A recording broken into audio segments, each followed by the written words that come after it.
You. What a beautiful kid that is. Thank you. What a gift so from God. Much. Yeah. She truly is. She is the biggest blessing. Something that kind of has me like on the fence of whether or not I go kind of like full blown more like conservative or moderate is just seeing how Give it up. That is a gift from the Lord, everybody. That is just beautiful. I see that, you know, we're starting to save a lot of money from things such as like Doge, but do you think that some of that money should go back to maybe like reforming the way that welfare is done to help poor families who do want to kind of pursue that American dream? Great question. The number one objective of any social welfare program should be how do we keep the family together and put dads back in the family.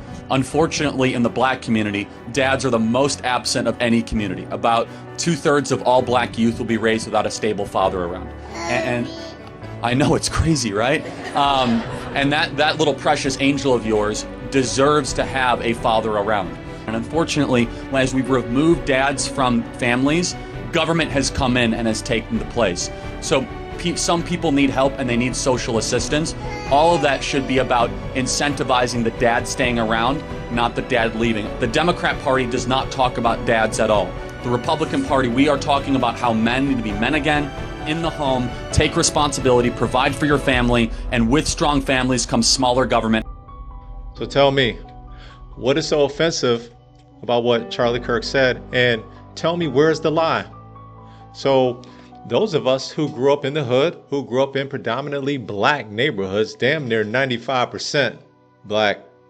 And I'm talking about my neighborhoods where my father in his neighborhood and my family all over this country, all over the Chi, everywhere. The majority of my friends did not have their father in the home. I am an example. My father was not in our home. He had his own crib, he had his own place. We had to go and visit him. And he was in them streets. He was a Rolling Stone. Full disclosure, he was a Rolling Stone. So the majority, and I'm talking about the overwhelming majority, by and large, my friends, my associates, their father was not in the home. Let's take a look here, man. This next compilation of videos have definitely got to show that Charlie Kirk is a racist. Let's take a look, man. Let's see if we can find the racist Charlie Kirk in this one. Points. I would say that I am with you for the idea of a colorblind society. I think it's a bit of a farce to say that colorblind society is something we should aspire to, but I think it's a farce to think that it doesn't exist, that race doesn't play a factor. I totally agree. Okay. Yeah, you're black, but it doesn't matter. It's not the most important thing. Instead, it's, are you a good person? How do you act? How do you treat other people? Are you a Christian? Like, what is your worldview? I want to get back to that. Of course, we're still going to see differences, but I want to de-emphasize them to a place where we look at each other as fellow human beings and fellow American citizens. Thank you so much, man. Appreciate it. Thank you. Hey, can I get a half from my buddy? Absolutely. Can I get a half from my buddy? Thank you, man. Can I shake your hand, man? Appreciate you. Thank you, guys. Thankfully, I was raised away from all that, 2 loving parents. And that's the greatest thing that you are, one of the, if not the greatest. And that's my hope for every child, black, white, or Asian, to have 2 parents. That is a ticket to success. Please continue. But here's something I will encourage you to do as a Christian. Okay. Care less about people's shared racial experience and look at them instead of just as their soul as God made them. We should try to strive towards a blinder race nation, not one that talks about skin color all the time. I agree 100%. And I think, where's my brother up here? Where's my man? Look at him. You got to come up here. Come up here. Come up here. Come up here. Get over the gate. Come over the gate. Look at this guy here. Look at this. Yeah. Right up to the mic. You stand for me, we good. Wait, I only stand up for white. Is that a white man? Can you look at him, please? Look at him. Is that a white man? Is that a white man? You said I only stand up for white men. He's got dreads. Instead of just looking at everything in the past that's wrong and bad through a victim lens. Say, you know what? It's still going on. Okay. One sec. Say, you know what? I'm an American, and I'm going to use my mental energy to say, despite all of that, I get to succeed and flourish and prosper as a black American at the University of Tennessee. You are a living embodiment, Gigi, that you can still succeed as a black individual. Okay. Because I look at you not as a black guy, but as a human being made in the image of God, and I want to know what you bring to the table. Yeah, he looks at you as an image of God, and he wants to know what you bring to the table. He is saying, get out of the victimization mentality. You can actually be somebody in this country. Stop with all these people who are race baiting, and they are giving you this excuse to use. It's like get out of jail free card. You know what? Everything is about race. Take a look at the Democratic leaders. Take a look at the people who have been indoctrinated. They have this ideology that, oh, well, you know something? I'm a victim in this country, and the white man is the evil of all things, and I should be able to say whatever I want and do whatever I want with impunity. And if you oppose that, then you are a racist. Charlie Kirk was about getting rid of the victimization mentality. You have the ability to be successful in this country and be what you want to be if you apply yourself. And I also find it interesting that every black person that are friends with Charlie Kirk or an associate of his all say, all of them, that he is not a racist. This video has definitely got to show that he didn't like gay people. Let's take a look. I'm a gay conservative, and I just want to ask you, what do you have to say for people like me who kind of feel like, I guess, it's kind of hard for gay conservatives because there's not a lot of us. So, like, what do you have to say to other gay people who need to realize, like, they do have a choice? Yeah, first of all, welcome to the conservative movement. I don't think you should introduce yourself just based on your sexual attractions. No, I agree. I like because that's not who you are. I like to be thought of as a person, and for sure, you are a complete human being, and I'm sure you treat people well, and you're studying something. So I want to get away with this idea that you're gay anything. I just think that we have gone a long way in the negative direction in this country, where we act as if the most important part of your identity is what you do in the bedroom. It doesn't mean that much to me, but if you ask from a perspective as a Christian, I don't agree with that lifestyle, but politics is about addition and multiplication. I imagine you agree with a lot of what we talk about. Absolutely. Right? Strong borders, strong country, and for that, we welcome you into the conservative movement. thank you. Okay. That wasn't anti-gay. Okay. So he's welcoming, and he's telling the person, look, don't lead with that. Your identity, don't use sex as your identity. He just doesn't agree with that lifestyle, and that's fair. But he's not sitting here ostracizing and berating this person for being a gay man. He's like, okay, welcome to our movement. There's plenty of things that we actually have common ground. And he's a Christian man. He's like, okay, I'm a Christian man. Basically is what he's saying. I'm a Christian man, and we welcome you. If you want to go wear a dress by yourself, go ahead, knock yourself out. But if you're going to force me to use pronouns that aren't true, teach my kids things that are materially or biologically false, then we have a serious problem. And so I guess it's the most important question, and you know it's coming. What is a woman? What's a woman? I didn't see that coming. So I guess obviously we're going to disagree, like, definitionally. A woman is somebody who identifies and performs with what society agrees with as a woman. And there's it's not a safe world for trans people. It's not it's not a safe world for those of us that criticize trans people. That's what. And I disagree with that too. I think everyone should be safe. I don't think that anybody should have any violence shown against them. Yeah, I categorically disagree with any violence shown against people. Like, all I'm saying is that these people just want to exist. Okay, and we will exist in reality. We are fine with live and let live. They want to say live and let us rule. You must use our pronouns. You must allow us into your locker room. You must allow us into your sporting competition. If not, you're a bigot and we're going to penalize you. I didn't see anything where Charlie Kirk was a racist or where he hated gay people or anything like that, man. The man debated ideas. From what I've ever seen in all of his debates, man, he debated people. He didn't berate people. He didn't sit up there and be loud, obnoxious, curse anyone out. He just said, look, you have your ideas. Let's discuss them. I have my ideas. Let's discuss them. We got this brother. He's a pastor of a church, and he for whatever reason is attacking Charlie Kirk. Let's take a look, man. Maybe he really feels this way. Maybe he's obtuse. Let's take a look. Did not deserve to be assassinated.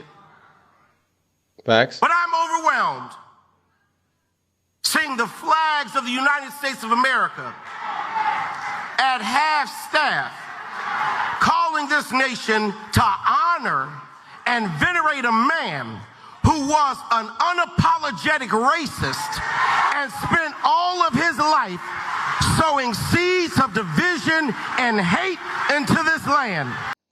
And this is exactly what you're doing, because he was not a racist. You sitting up here race baiting.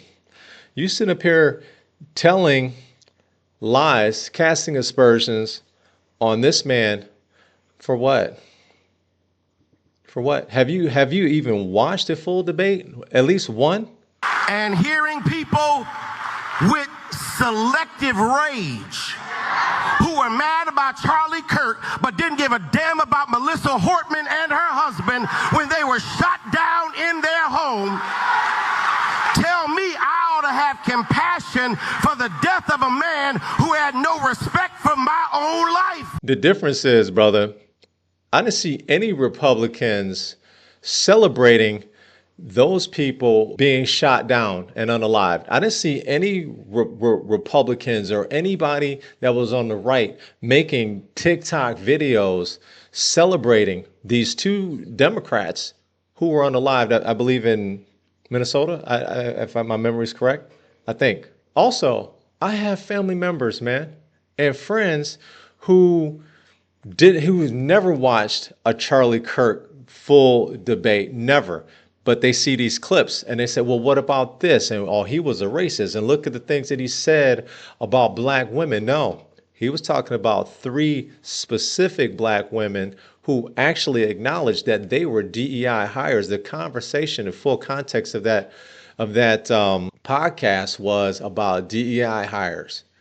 And a lot of people believe, when you ask them the question, do you think that someone should be hired because of their sex or the color of their skin, or do you think they should be hired on, or do you think it should be merit-based? Everyone I've talked to said it should be merit-based. But there's nowhere in Bible where we are taught to honor evil. And how you die does not redeem how you lived. You do not become a hero in your death when you are a weapon of the enemy in your life. Man, you know how many funerals I've gone to where the pastors will sit up here and have a eulogy about somebody who was just a POS in life, man. People that I have been friends with and associates, man, in them streets, and they were a terrorist to the community, man. Trust me. And they would sit up here and say all of these beautiful things about this person. And we looking like, man, who are you talking about? This brother here is, I think he's a rapper from the UK. In my estimation, it looks like he's celebrating his demise, and he has a lot of disdain for Charlie Kirk. And this is him in concert. And then afterwards, he backtracks. So let's take a look. You be the judge. Next one. To an absolute piece of shit of a human being. The pronouns was, were. Cause if you chat shit, you will get banned. Rest in peace, Charlie Kirk, you piece of shit. Yo, real quick. At no point during yesterday's show was Charlie Kirk's death celebrated. At no point whatsoever did we celebrate Charlie Kirk's death. I did call him a piece of shit, that much is true, but at no point was his death celebrated. Looked like a celebration to me. You be the judge. There is plenty of people who are on both sides of this. As far as I'm concerned, the next video that I'm about to play, this pretty much sums it up for me, man. I totally agree with what this sister has to say, man. Listen to everything she's got to say. I think she hits it right on the head, man. God bless her. Anybody, especially black people, that are saying Charlie Kirk was racist and was not for black people and did not know black people, I am 100% convinced that you have never sat through a full debate of his or watched any of his debates with a sound understanding. Black people are always so quick to want to be the victim of a situation that they can't thrive. And this is one of the things that Charlie Kirk was exposing to black people. We have such a cap on us because we think we're limited, because we're black, or because we're women, and because we think our ancestors, whatever they went through, is still impacting us today, but we are not there anymore. Charlie Kirk wasn't saying that we didn't need or black problems didn't matter. He was saying, hey, you're not a slave anymore, and there are no more laws that are holding you back, saying that you can't do what a white person can do. You should get up and go and try these methods and become somebody. One thing we got to understand is life is hard. And we don't need handouts. Handouts is making people weak and sensitive. That's why this man was just killed over mere opinions.